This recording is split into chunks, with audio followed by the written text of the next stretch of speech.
Il y en a, il y en a, ils croient aux extraterrestres, alors qu'on n'a jamais vu d'extraterrestres. Ce sont des crédules. Il y en a, ils croient que l'univers il a été créé par un être extraordinaire qu'on n'a jamais vu. Ce sont des croyants. Ah non, c'est pas la même chose. C'est à cause des interdictions. Un exemple. Vous partez dimanche après-midi pour faire un pique-nique. Vous passez près d'un champ. Tiens, je vais m'arrêter là. Vous rentrez à la voiture. Et là, surgit de nulle part un crédule. Il vient vous voir et vous dit, monsieur, vous ne pouvez pas vous garer là, parce que ici, c'est une aire d'atterrissage des soucoupes volantes. Là, vous regardez, et vous dites, et dans quel livre que les extraterrestres vous auraient donné, c'est écrit que dans ce champ, ou un champ qui ressemble à ce champ, c'est une aire d'atterrissage des soucoupes volantes. Et là, c'est accueilli. Maintenant, un croyant, il vous dit, faut pas faire comme ci, faut pas faire comme ça, patati patata. Et pourquoi? Et là, il vous dit, parce que c'est écrit dans un livre que l'être extraordinaire qu'on n'a jamais vu, il nous a donné. Alors, il y a plusieurs livres, donc ça fait qu'il y a des interdictions différentes. Je ne sais pas pourquoi il a donné plusieurs livres, l'être extraordinaire qu'on n'a jamais vu. Il y en a qui croient, les interdictions qui vont avec, c'est que le vendredi, tu ne veux pas manger la viande, tu manges du poisson. Il y en a d'autres qui croient au même être extraordinaire qu'on n'a jamais vu. Hein. Mais les interdictions qui vont avec, c'est que tu n'as pas le droit de mélanger la viande et le lait, que du vendredi soir au samedi soir, tu n'as pas le droit de te servir de l'électricité.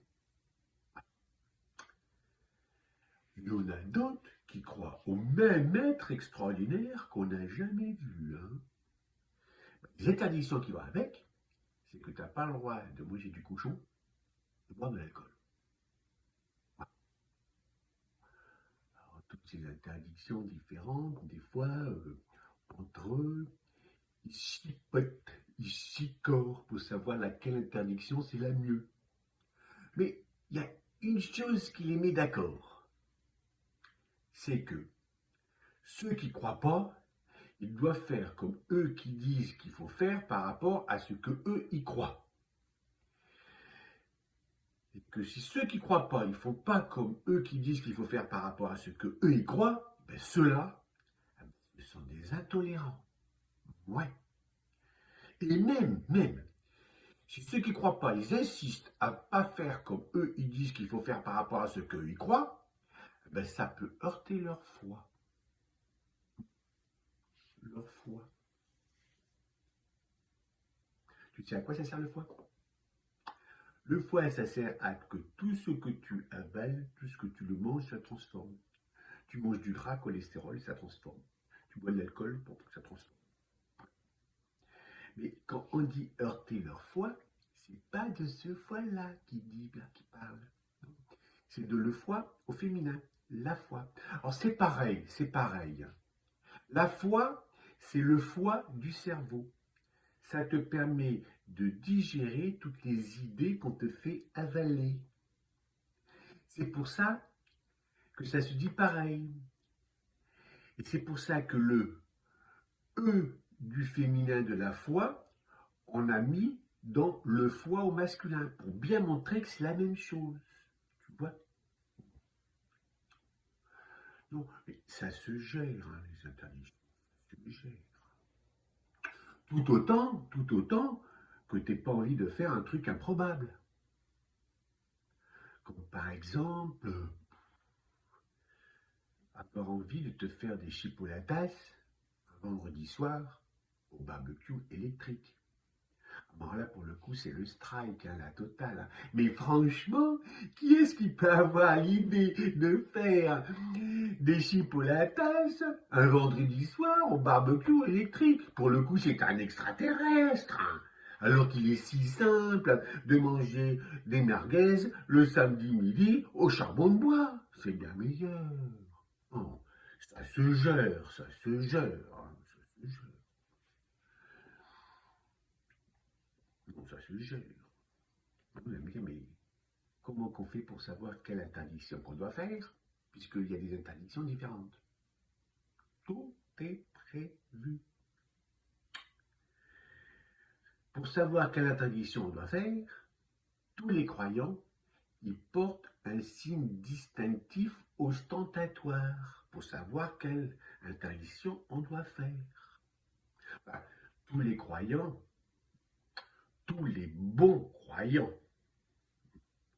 parce qu'il y a les autres, ceux qui croient aux mots furtifs, les fourbes, les laïcs, il faut s'en méfier de cela. Non, ça se gère.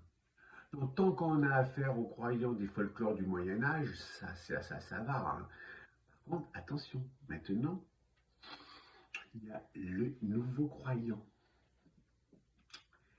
Ceux qui croient en la cause animale, les végans. Alors attention, en termes d'interdiction, on est monté d'un cran. Là, tu n'as pas le droit de manger ou d'utiliser tout ce qui vient des animaux et les animaux eux-mêmes. Un exemple. Au petit déjeuner, tu as l'habitude de te faire une tartine avec du beurre et un petit filet de miel. Tu peux pas. Parce que le beurre, ça vient du lait qui vient de la vache qu'on a exploitée. Le miel, ça vient des abeilles qu'un vilain apiculteur, il a volé le fruit de leur labeur. Oui. À ce propos, et ça c'est vrai, tu peux demander à ton ami Google. Hein. Il y en a pour protester contre ça, que les vilains apiculteurs, ils volent le miel des abeilles. Qu'est-ce qu'ils ont fait? Une nuit, ça s'est passé près de Tours. Ils se sont approchés des ruches et ils ont ouvert toutes les ruches. Voilà. Toutes les abeilles sont mortes. Elles sont mortes libres. Non, ça se gère. Par contre, pour se nourrir, c'est pas simple les végans. Hein. Alors déjà, hein, les autres du canal historique, c'est pas facile. Hein, parce que entre le mois où, par rapport à la lune, tu dois manger que la nuit et pas le jour, la semaine où que les cloches vont à Rome et qu'elles ne sont pas revenues, il faut que tu fasses le jeûne, plus les menus spéciaux dans l'année et les interdictions du week-end, c'est pas facile. Hein. Mais alors là, végan, c'est difficile. Hein. Ah, le végan, il peut se ravitailler que dans des magasins spéciaux, hein. Des magasins bio. Mais pas n'importe quel bio, hein. Des bons bio. Le végan, il part en vacances, il faut qu'il calcule les étapes par rapport aux magasins bio, les bons bio.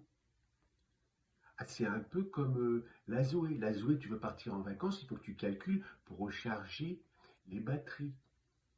Les croyants, la Zoé, c'est un peu pareil. C'est une question d'autonomie.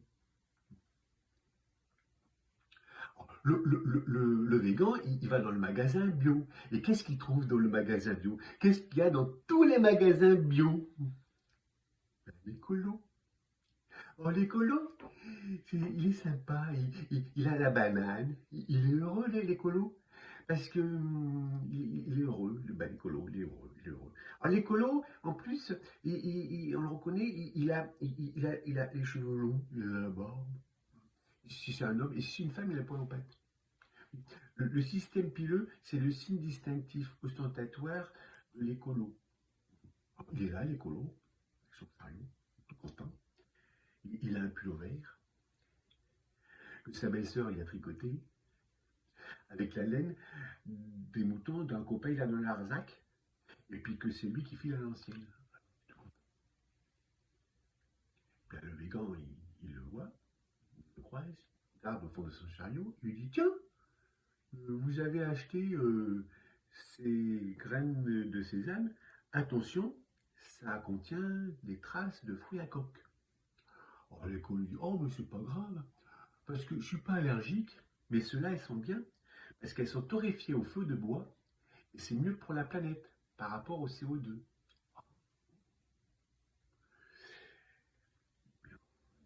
Il dit, oh, mais votre pull vert, il est curieux votre pull vert. Ah, l'écolo, il est tout content, tu vois. Parce que c'est le pull vert que sa belle-sœur elle a tricoté, tu vois, avec la laine des moutons d'un copain qui a dans Larzac et qui file à l'ancienne. Alors qu'est-ce qu'il lui dit? Il dit, ah, ce pull vert, c'est ma belle-sœur qui l'a tricoté. Avec de la laine, des moutons, qu'un copain il a dans le Larzac, et que c'est lui-même qui file à l'ancienne. Alors, regarde, la laine de mouton. Mais vous savez comment on fait la laine de mouton? La laine de mouton, à la sortie de l'hiver, on prend le mouton et on le rase complètement. Il est complètement à poil. Plus rien. Est-ce que vous aimeriez qu'on vous fasse ça à vous? Qu'on vous prenne, qu'on vous rase complètement à la sortie de l'hiver? Plus de poils? Oh, l'écolo, il est tout poilu. Il regarde par terre. Le végan, il regarde par terre. Et qu'est-ce qu'il remarque? Ses chaussures. Il dit, et vos chaussures? Oh, l'écolo, il reprend du poil de la bête. Et il dit, ah, ces chaussons, ce sont des chaussons qui sont faits avec les peaux de lapin que l'on fait restraiter dans un atelier d'économie solidaire pour donner du travail à des gens qui sont en difficulté. En difficulté. Et vous croyez que c'est bien que l'on prenne les dépouilles de ces pauvres bêtes pour en faire des chaussons? Est-ce que vous aimeriez que vous, on vous prenne à votre mort votre dépouille pour en faire des abat-jours? Hein? Ça c'est fait, hein. Triste époque. Et là, c'est parti, le végan. Et ça commence avec l'exploitation des vers à soie, pour les chaussettes, etc. Et là, on ne peut plus l'arrêter. On ne peut pas arrêter un croyant qui te dit comment qu'il faut faire par rapport à ce que lui y croit. C'est pas possible. On ne peut pas. À un moment, ça s'arrête. L'écolo est là, dans les cordes. Puis il remarque le col de la veste du végan. Il lui dit, et le col là, il est fait en quoi? Le végan le regarde et lui dit, en acrylique. L'écolo réfléchit, il se rappelle vaguement d'une histoire, du cri du bébé acrylique sur la banquise, et il dit, c'est pas une espèce en voie de disparition, ça? Le végan il dit, bon non, c'est une dérivée du pétrole. C'est comme mes bottes, mes bottes. Mes bottes, ce sont des injections de caoutchouc à très haute température dans des structures en polyuréthane. Ma veste, hein, c'est une trame argent, cobalt, cuivre enrobée de téflon. Ça a l'apparence du daim et la résistance d'une côte de maille.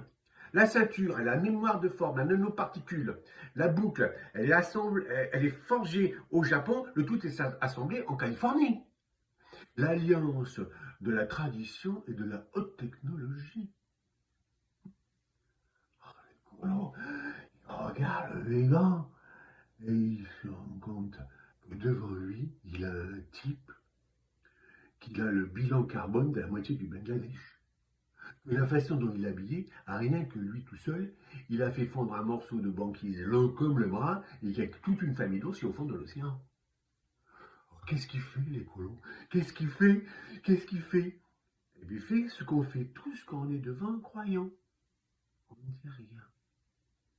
Il s'en va avec son petit chariot, en regardant au fond les petits œufs de caille qu'il avait pris pour l'apéro avec les copains, en se demandant s'il ne fait pas un génocide. Pour se remonter le moral, il pense à la petite salade qu'il cultive grâce à son lombricompost. Puis il se demande si quelque part, c'est pas un esclavagiste. Parce que l'écolo, il croit pas, mais il a une conscience.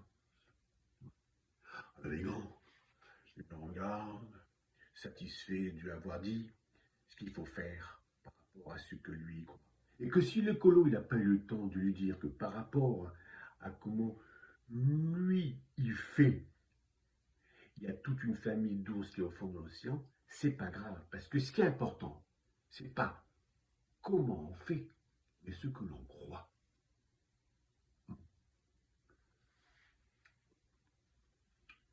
Ça fait pas rire, hein. Non, non, non. C'est fait exprès que ça fait. Ça fait pas rire parce qu'on ne peut pas rire de tout. Est-ce qu'on peut rire qu'on fait un dessin d'un petit bonhomme avec une serviette sur la table, sur la tête, et qu'on rigole? Non, on peut pas. On ne peut pas rire de tout. Non, non. Là, vous lui dites, mais alors franchement, mais son sketch, il a ni queue ni tête, son sketch. Bah oui, le sketch, il a ni queue ni tête. Parce que c'est un sketch végan.